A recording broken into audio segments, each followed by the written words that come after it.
जो आप चाहते थे हो गया ना वही। मैं ऐसा कुछ नहीं चाहता था। फिर क्यों भड़का के भेजा आपने उसे? उससे कितना मना कर रही थी मैं। भी जाओ रब्बू, मना लेते ना ताया अब्बा को। तुम्हें भी ऐसा लगता है कि सब मेरी वजह से हो? मुझे यकीन है इस बात पे। आपने ही आयला को भड़काया ताकि उसका घर खराब, क्योंकि उसने आपको रिजेक्ट करके शामी भाई के लिए हाँ कर दी थी ना। इसी रिजेक्शन का बदला ले रहे हैं आप।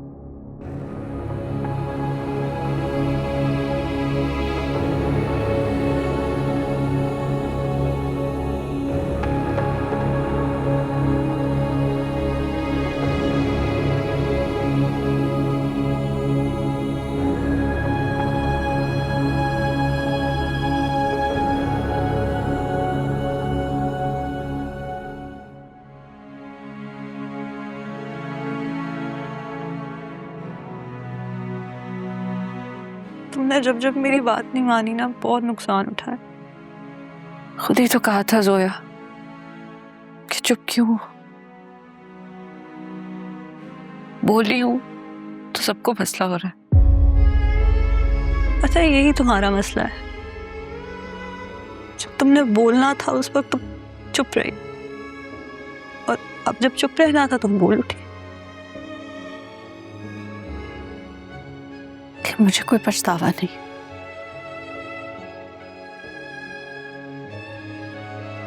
जो शख्स इस काबिल भी नहीं था कि उसे अपने साथ सोफे पर बिठाया जाए, उसे मैंने उठा के अपने दिल में बसा लिया था। उसकी अपनी सगी माँ उसे खिलौने की तरह ट्रीट करती है। उसकी हर बात को मैंने पत्थर पर लकीर समझ लिया था, तो उसके हाथों खुद एक खिलौना बन गई।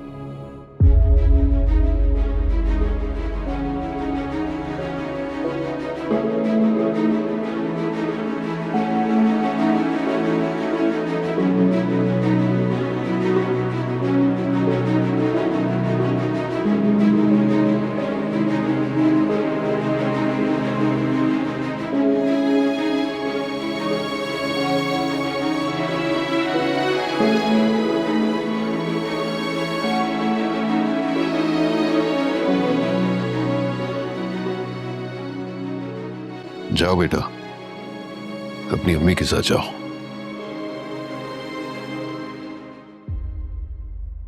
हॉस्पिटल बात हो गई है मेरी डॉक्टर रबाब से। हमें ये बच्चा नहीं चाहिए।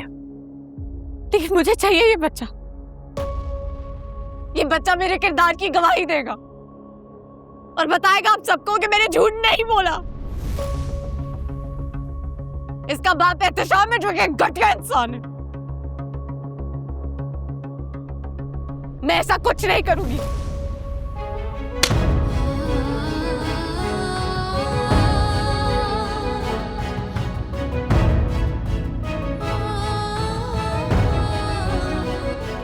चाहे मुझे जान से मारने, मैं ऐसा कुछ नहीं करूंगी। पागलपने की बातें मत करो। हम किस किस को सफाई देते फिरेंगे? सफाई देने की जरूरत नहीं पड़ेगी अम्मी। ये बच्चा गवाही देगा कि ये एहतशाम का है जो मेरा शौहर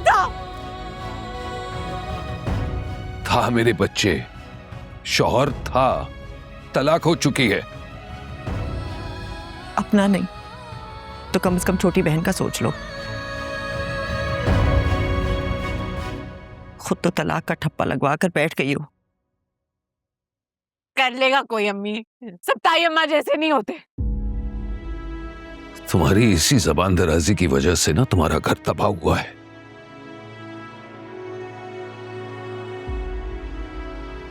समझ में नहीं आता मुझे, आखिर कौन सा गुनाह किया था हमने जिसकी सजा में ये औलाद। अब्बू आप जाएं, मैं समझा लूंगी इसको। तो फिर अपनी जबान में समझा दो, इसे समझा दो कि अगर ये यहां रहना चाहती है ना तो शराफत से रहे, वरना मुंह कहीं और कर जाए। कह दूंगा लोगों से कि मर गई बेटी।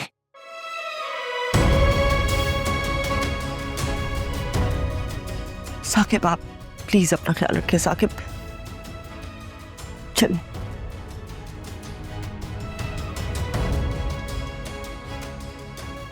समझा लो इसे। उन्हें अगर कुछ हुआ ना, कभी माफ नहीं करूंगी।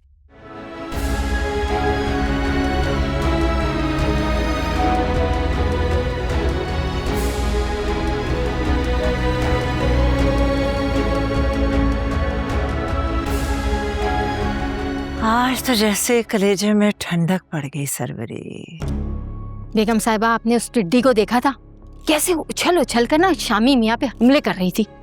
ना तुमने वो नहीं देखा जो मैंने उसके गुब्बारे में से हवा निकाली? बिल्कुल ठीक किया जी आपने। अब सारी जिंदगी ना बैठकर उस जख्म को चाटेगी। और मैं अब अपने बेटे की ना धूमधाम से शादी करूंगी, बस कोई अच्छा सा रिश्ता मिल जाए। अरे बेगम साहिबा, रिश्ता ढूंढने की क्या जरूरत है आपको, जबकि लड़की घर में मौजूद है। कौन? शिमला? जरा सोचें, आपकी सगी भतीजी है वो, आपसे दबके रहेगी। जरा इस सिलसिले में भी तो सोचिए ना।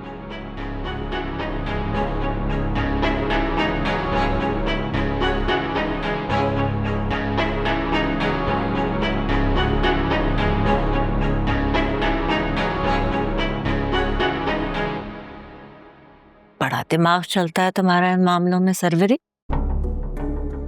और पता है, शफीक भाईजान ने भी ना एक दो बार दबे अल्फाज में जिक्र तो किया है मुझसे। हाँ तो ठीक है ना, आपके भाई वहाँ सऊदीया में दूसरी बीवी के साथ खुश हैं। ये बच्ची घर की है, घर में रहेगी तो अच्छा रहेगा। हाँ भाई, क्या तो तुम सही रही हो।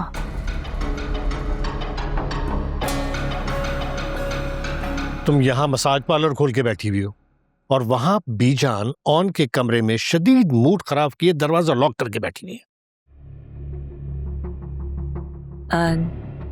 नहीं, बस ऐसी दर्द हो रहा था जरा सा।